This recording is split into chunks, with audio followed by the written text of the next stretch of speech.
Radio Kantipur, Radio Rashtrako. The Nepali president declared the multi-sports event of SAARC open at the newly constructed Dasrat Stadium in the presence of about 30,000 people. The athletes will be competing for 324 gold medals and the same number of silver medals. In the first position, we have Gaurika Singh from Nepal.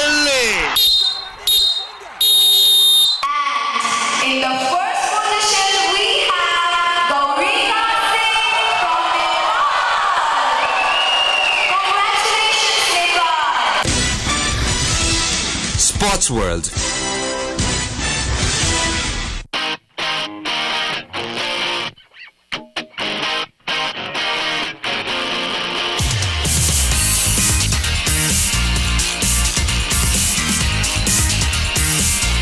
Hello, a very good evening, namaste. Welcome to the show Sports World on Radio Kantipur, Radio Rashtrako, 96.1 MHz, 101.8 MHz, www.radiokantipur.com मार्फत तपाई हामीलाई देश विदेशबाट सुन्दै हुनुहुन्छ र यो show तपाई सुन्न सक्नुहुन्छ हरेक सोमबार ठीक साँझ 6 बजेदेखि 6:30 बजेसम्म हाफ एन आवरको यो कार्यक्रममा तपाईले हप्ताभरिका राष्ट्रिय र यसैगरी अन्तर्राष्ट्रिय खेलकुद गतिविधिहरूको बारेमा जानकारी प्राप्त गर्न सक्नुहुन्छ र कार्यक्रम स्पोर्ट्स वर्ल्डको फर्स्ट हाफमा हामी तपाई माझ प्रेजेन्ट गर्छौं नेशनल स्पोर्ट्स अपडेट र सेकेन्ड हाफमा इन्टरनेशनल स्पोर्ट्स अपडेट त लागौ नेशनल स्पोर्ट्स अपडेटबाट 13 दक्षिण एसियाली खेलकुद साग अन्तर्गत पुरुष फुटबलमा नेपाल फाइनलमा पुगेको छ। आइतबार दशरथ रङ्गशालामा भएको खेलमा बंगलादेशमाथि 1-0 गोलको जित निकाल्दै नेपालले फाइनलको यात्रा पक्का गरेको हो। अब नेपालले स्वर्णको लागि मंगलबार भुटानसँग खेल्नेछ। 9 अङ्कसहित दोस्रो स्थानमा रहेको भुटान फाइनल पुगिसकेको छ र हिजोको जितपछि शीर्ष स्थानमा उक्लिएको नेपालको 10 अङ्क भएको छ। पहिलो हाफको 11औं मिनेटमा कप्तान सुजल श्रेष्ठको पासमा गोल गर्दै सुनिल बलले नेपाललाई अग्रता दिलाएका थिए। नेपालले समोच्चरणमा भुटानलाई 4-0 गोलले हराएको थियो। दोस्रो खेलमा नेपालले श्रीलङ्कालाई 1-1 गोलको बराबरी खेलेको थियो। तेस्रो खेलमा शनिबार नेपालले मालदिभ्सलाई 2-1 ले हरायो। भारतमा भएको सागको अघिल्लो संस्करणमा पनि पुरुष फुटबलमा नेपालले स्वर्ण जितेको थियो। आयोजक भारतमाथि 2-1 गोलको जित निकाल्दै नेपाल स्वर्ण लिएर घर फर्किएको थियो। यसपालिको सागको पुरुष फुटबलमा भारत भने सहभागी छैन। नेपालले एथलेटिक्स अन्तर्गत पौडीमा अर्को एउटा पदक थपेको छ। 400 मिटरको फ्रीस्टाइलमा नेपालकी गौरिका सिंहले 4 मिनेट 25 सेकेन्ड 28 मिली सेकेन्डको समय निकालिन्। भारतकी शिवानी शर्मा भने दोस्रो भइन्। उनले 4 मिनेट 26 सेकेन्ड र 2 मिली सेकेन्डमा दूरी पार गरिन्। त्यस्तै 4 मिनेट 41 सेकेन्ड र 91 मिली सेकेन्डको समय निकाल्दै श्रीलङ्काकी रमुद्री निलारा तेस्रो भइन्। जारी सागमा तेस्रो स्वर्ण जित्दै गौरिका एउटै सागमा 3 स्वर्ण जित्ने पहिलो महिला एथलेटिक बनेकी छिन्। उनले 200 मिटर फ्रीस्टाइल र ब्याक स्ट्रोकमा स्वर्ण जितेकी थिइन्। यस्तै 100 मिटर ब्याक स्ट्रोकमा रजत पदक जितेकी छिन्।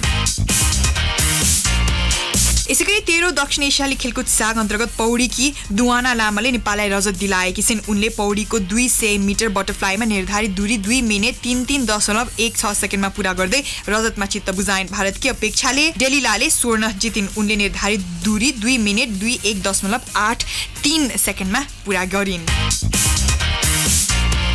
यसैगरी 52 केजी मुनि महिला जुडोमा देविका खड्काले स्वर्ण जितेकी छिन्। जारी सागमा उनले श्रीलङ्का, भारत र बंगलादेशका खेलाडीलाई हराउँदै राउन्ड रोबिन लिगमा शीर्ष स्थान हासिल गर्दै स्वर्ण पदक पक्का गरिन्। 13 सागमा नेपालले जुडोमा यो पहिलो स्वर्ण जितेको हो। यसैगरी भरतोलन प्रतियोगितामा हालसम्मको उत्कृष्ट नतिजा पस्कदै सुखद अन्त्य गरेको छ। नेपालले कुल 20 इभेन्ट अन्तर्गत सहभागी 16 इभेन्टमा 2 स्वर्ण सहित हरेकमा पदक सहित कुल 16 पदक जित्न सफल भयो। पोखरामा 4 दिनसम्म चलेको प्रतियोगितामा नेपालले 2 स्वर्ण 3 रजत र 11 काँस्य सहित कुल 16 पदक जित्न सफल भएको हो। शनिबारसम्म 14 पदक जितेकोमा अन्तिम दिन आइतबारको खेलबाट नेपालले 1 रजत र 1 काँस्य थप गरेको हो। प्रतियोगितामा नेपाल सहित भारत, पाकिस्तान, श्रीलङ्का, बंगलादेश र भुटानको सहभागिता थियो। भुटानको पहिलो सहभागिता रहेकोमा मालदिभ्स खेल्न आएनन्। प्रतियोगितामा भारतले सर्वाधिक 9 स्वर्ण जित्दा पाकिस्तानले 6 तथा नेपाल, बंगलादेश र श्रीलङ्काले समान 2-2 स्वर्ण जिते। भुटानले 1 मात्र काँस्यमा चित्त बुझायो। शनिबार जनकपुर धाममा भएको साउथ एशियन गेम्स सागमा कुस्ती खेलमा 55 किलोग्राम तौलसम्ममा नेपालकी संगीता धामीले नेपाललाई ऐतिहासिक स्वर्ण पदक दिलाउन सफल भइन्। संगीताले बंगलादेशकी रिमी सरकारलाई 5-1 ले पराजित गर्दै नेपाललाई कुस्तीमा पहिलो पटक ऐतिहासिक स्वर्ण पदक दिलाउन सफल भएकी हुन्। म्याराथनको महिला विधामा पुष्पा भण्डारीले स्वर्ण नजिते पनि इतिहास रचेकी छिन्। रजत जितेकी पुष्पाले साग महिला म्याराथनमा पदक जित्ने पहिलो नेपाली धावक बनिन्। साथै उनले कान्छीमाया कुजुको नाममा रहेको राष्ट्रिय कीर्तिमान पनि भङ्ग गरेकी छिन्। एथलेटिक्समा सन्तोषी श्रेष्ठले पनि कीर्तिमान बनाइन्। सन्तोषी सागमा स्वर्ण पदक जित्ने पहिलो नेपाली महिला एथलेटिक्स खेलाडी भइन्। यसअघि सन् 2006 मा श्रीलङ्कामा भएको सागमा कान्छीमाया कुजुले 10,000 मिटर दौडमा नेपाललाई रजत पदक दिलाएकी थिइन्। यस्तै उसुमा निमा घरती मगरले लगातार 2 सागमा स्वर्ण जित्दा कीर्तिमान बनाइन्। गएको 12 सागमा निमाले नेपाललाई पहिलो स्वर्ण दिलाएकी थिइन्। यता भारोत्तोलनमा सञ्जु चौधरीले नेपालका लागि पहिलो स्वर्ण जितिन्। दक्षिण एसियाली खेलकुद साग अन्तर्गत तेक्वान्दोमा नेपालले अर्को पदक जितेको छ। बुधबार भएको स्पर्धामा नेपालकी संगीता बस्यालले 67 केजी मुनिको तौलसम्ममा स्वर्ण जितेकी हुन्। उनले फाइनलमा भारतीय खेलाडी गगनजोत गिललाई 19-8 ले हराउँदै स्वर्ण पदक हात पारिन्। यसैगरी तेक्वान्दो अन्तर्गत कुमुतेमा नेपालले स्वर्ण पदक जितेको छ। पहिलो दिन 7वटा स्वर्ण जितेको तेक्वान्दोको कुमुतेमा काजल श्रेष्ठले स्वर्ण जितिन्। यसैगरी 42 किलोमिटर म्याराथन दौडमा किरण सिंह बोगटीले नेपाललाई स्वर्ण दिलाएका छन्। शनिबार 10 रङ्गशालाबाट सुरु भएको दौडमा उनले निर्धारित दूरी 2 घण्टा 2:01 मिनेट 16 सेकेन्डमा पूरा गर्दै स्वर्ण सुनिश्चित गरे। जारी दक्षिण एसियाली खेलकुद साग अन्तर्गत 42 किलोमिटर म्याराथन दौडमा शनिबार बोगटीले निर्धारित दूरी 2 घण्टा 2:01 मिनेट 17 सेकेन्डमा पूरा गर्दै नेपाललाई स्वर्ण दिलाए। योसँगै नेपालले 9 वर्षपछि म्याराथनमा स्वर्ण भित्र्याएको हो। यसअघि 2010 मा बङ्गलादेशमा भएको सागमा नेपाललाई राजेन्द्र भण्डारीले स्वर्ण दिलाएका थिए। साग अन्तर्गत भारोत्तोलनमा नेपालले स्वर्ण जित्न सफल भएको छ। पुरुष 89 केजी तौलसम्ममा नेपालका विकास थापाले शुक्रबार स्वर्ण जित्न सफल भएका हुन्। यसअघि बिहिबार सञ्जु चौधरीले महिलातर्फ 59 केजीमा स्वर्ण जित्दै इतिहास रचेकी थिइन्। यसैगरी एथलेटिक्सको पुरुष 5 मिटर दौडमा नेपालका गोपीचन्द्र पार्कीले स्वर्ण जितेका छन्। पार्कीले निर्धारित दूरी 14 मिनेट 54.20 सेकेन्डमा पूरा गरे। यसैगरी नेपालकी जुनी राईले उसुको सान्सो विदाको 56 केजी तौलसम्ममा स्वर्ण जितेकी छिन्। जुनीले बिहिबार लवनखेलस्थित आर्मी कभर हलमा भएको फाइनलमा श्रीलङ्काकी माडुमालीलाई पराजित गर्दै स्वर्ण जितेकी हुन्। यसैगरी साइक्लिङको क्रस कन्ट्री पुरुषतर्फ नेपालले स्वर्ण पदक जितेको छ। नेपालका लागि बुद्धि बहादुर तामाङले स्वर्ण जितेका हुन्। यसैगरी रजत र काश्य पदक पनि नेपालले नै हात पारेको छ। राजीव राईले रजत र ओकेश राजबज्राचार्यले काश्य पदक जितेका हुन्। नेपालका दीपक हमालले स्वर्ण जितेका छन्, त्यो पनि उसु थाउलो अन्तर्गत। उनले बुधबार भएको खेलमा नानुकुनको प्रतिस्पर्धामा उनले 9.62 अङ्क जोडेर स्वर्ण जित्न सफल भए।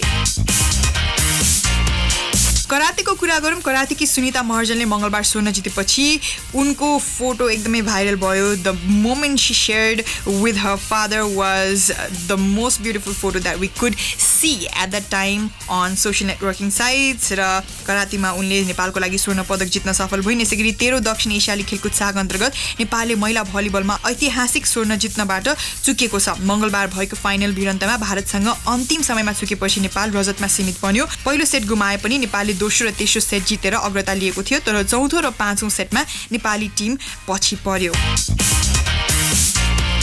13औं दक्षिण एसियाली खेलकुद अन्तर्गत पुरुष क्रिकेटतर्फ नेपालले काश्य जितेको छ। सोमबार यानि कि आज त्रिवी क्रिकेट मैदानमा काश्यको लागि भएको स्पर्धामा नेपालले मालदिभ्सलाई 5 विकेटले हराउँदै पदक जितेको हो। टस हारेर ब्याटिङमा आएको मालदिभ्सले निर्धारित 20 ओभरमा 9 विकेट गुमाउँदै 94 रन बनायो। मालदिभ्सका लिम साफिकले सर्वाधिक 19 रन बटुले। यस्तै मोहम्मद रिजवानले 17 रन बनाए। नेपालका ललित नारायण राजवंशीले 4 ओभरमा 6 रन खर्चेर 3 विकेट लिए। 95 रनको लक्ष्य लिएर मैदानमा पसेको नेपालले 16.1 ओभरमा 5 विकेट गुमाउँदै 98 रन बनायो। नेपालका लागि आरिफ शेखले सर्वाधिक 32 रन बनाए भने कप्तान ज्ञानेन्द्र मल्लले 22 रन बनाए। मालदिभ्सका उमर आदिङले 3 विकेट लिए। काश्य पदक जितेपछि नेपालका कप्तान मल्लले स्वर्ण जित्ने लक्ष्य राखिएको भए पनि काश्यमा चित्त बुझाउनु पर्दा टोली निराश बनेको प्रतिक्रिया दिए। यसैगरी महिला क्रिकेटमा पनि नेपालले काश्य पदक प्राप्त गरेको छ। पोखरा रङ्गशालामा शनिबार तेस्रो स्थानका लागि भएको प्रतिस्पर्धामा मालदिभ्समाथि 10 विकेटको जित निकाल्दै नेपालले काश्य पदक प्राप्त गरेको हो। टस जितेर ब्याटिङ रोजेको मालदिभ्सले 11.3 ओभरमा सम्पूर्ण विकेट गुमाएर 8 रन जोडेको थियो। मालदिभ्सको ब्याटिङमा एमा एसाथले 1 रन जोडिन्। मालदिभ्सका बाँकी सबै खेलाडी शून्यमै आउट भए। 13औं संस्करणको दक्षिण एसियाली खेलकुद प्रतियोगिता साग अन्तर्गत आज पनि केही खेलहरू हुँदैछ र महिला ह्यान्डबल खेलको फाइनल चाहिँ सम्पन्न भएको छ र नेपाल भारतसँग पराजित हुँदै काँस्य पदकमा सीमित भएको छ। भारतले स्वर्ण पाएको छ। नेपालले सागमा उत्कृष्ट प्रदर्शन गर्दै रजत पदक हात पार्न सफल भएको हो। यसअघि 12औं सागमा नेपाली महिला ह्यान्डबल टिमले 4थो स्थान हासिल गरेको थियो। पोखरा रङ्गशाला स्थित बहुउद्देश्य कवर्ड हलमा भएको महिला ह्यान्डबलको फाइनलमा आयोजक नेपाललाई 36-21 ले हराउँदै भारतले स्वर्ण जितेको हो। भारतकै गुवाहाटीमा भएको 12औं संस्करणको ह्यान्डबलमा समेत भारतले स्वर्ण जितेको थियो। 12औं संस्करणबाटै महिला ह्यान्डबल खेलले प्रवेश पाएको थियो। Well, with that national sports update, कार्यक्रम स्पोर्ट्स वर्ल्डमा पालो भएको छ कमर्शियल ब्रेकको। ब्रेकपछि हामी सेकेन्ड हाफमा इन्टरनेशनल स्पोर्ट्स अपडेटको साथमा फेरि पनि उपस्थित हुनेछौँ। Stay tuned. Welcome back. Sports वर्ल्डको सेकेन्ड हाफमा फेरि पनि स्वागत छ। रेडियो कान्तिपुर रेडियो राष्ट्रको सुन्दै हुनुहुन्छ र सेकेन्ड हाफमा हामी तपाईँ माझ राख्छौँ international sports update. But before we start, well yes श्रोता, यो कार्यक्रम तपाईँ हरेक सोमबार ठिक साँझ 6 बजीदेखि 6:30 बजीसम्म सुन्न सक्नुहुन्छ। हाफ एन आवरको यो शोमा तपाईँले हप्ताभरिका राष्ट्रिय र यसै गरी अन्तर्राष्ट्रिय खेलकुद गतिविधिहरूको बारेमा जानकारी प्राप्त गर्न सक्नुहुन्छ। We just had tons of national news, किनभने हाम्रो देशले 13औं साग होस्ट गरिरहेको छ र सागको अपडेट तपाईँलाई मैले दिइहालेँ। अब चाहिँ हामी लाग्छौँ इन्टरनेशनल स्पोर्ट्स अपडेट तर्फ। लियोनल मेसीले कीर्तिमानी 6औं पटक बलोन डिओर अवार्ड जितेका छन्। सन् 2019 को उत्कृष्ट खेलाडी बन्दै अर्जेन्टिनाका कप्तान मेसीले बलोन डिओर जितेका हुन्। फ्रान्सको पेरिसमा मेसीले क्रिस्टियानो रोनाल्डो, साडियो माने र भान डाइकलाई पछि पार्दै अवार्ड जितेका हुन्। मेसी 6 पटक बलोन डिओर अवार्ड जित्ने पहिलो खेलाडी पनि बने। मेसीले यसअघि सन् 2009 देखि 2012 सम्म र 15 मा गरी 5 पटक अवार्ड जितेका थिए। मेसी पछि रोनाल्डोले 5 पटक अवार्ड जितेका छन्। महिलातर्फको अवार्ड अमेरिकी खेलाडी मेगन रापोनीले जितिन्। यस्तै लिभरपुलका एलिसन बेकरले उत्कृष्ट गोलकिपर अवार्ड जित्न सफल भए। विश्वभरका कप्तान, प्रशिक्षक तथा खेल पत्रकारहरूको मतको आधारमा यस अवार्ड प्रदान गरिँदै आएको छ।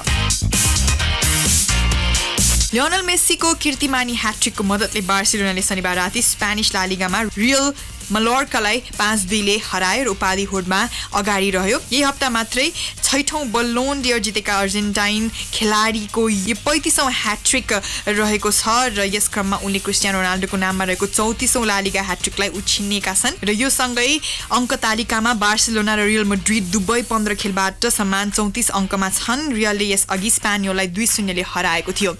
यसैगरी स्पेनिश ला लिगाको अपडेट तपाईँलाई दिनु पर्दाखेरि चाहिँ गेटाफे र एबरबिच भएको खेलमा गेटाफेले 1-0 ले एबरलाई हराएको छ। यसैगरी रियल बेटिसले एथलेटिको बिल्बाओलाई 3-2 ले हराएको छ भने लेगेनेसले सेल्टा डी विगोलाई 3-2 ले हराएको छ। यसैगरी भ्यालाडोलिड रियल सोसिडाड बीचको खेल गोलरहित बराबरीमा टुङ्गिएको छ भने ओसासुना र सेभिया बीचको खेल 1-1 गोलको बराबरीमा रोकिएको छ।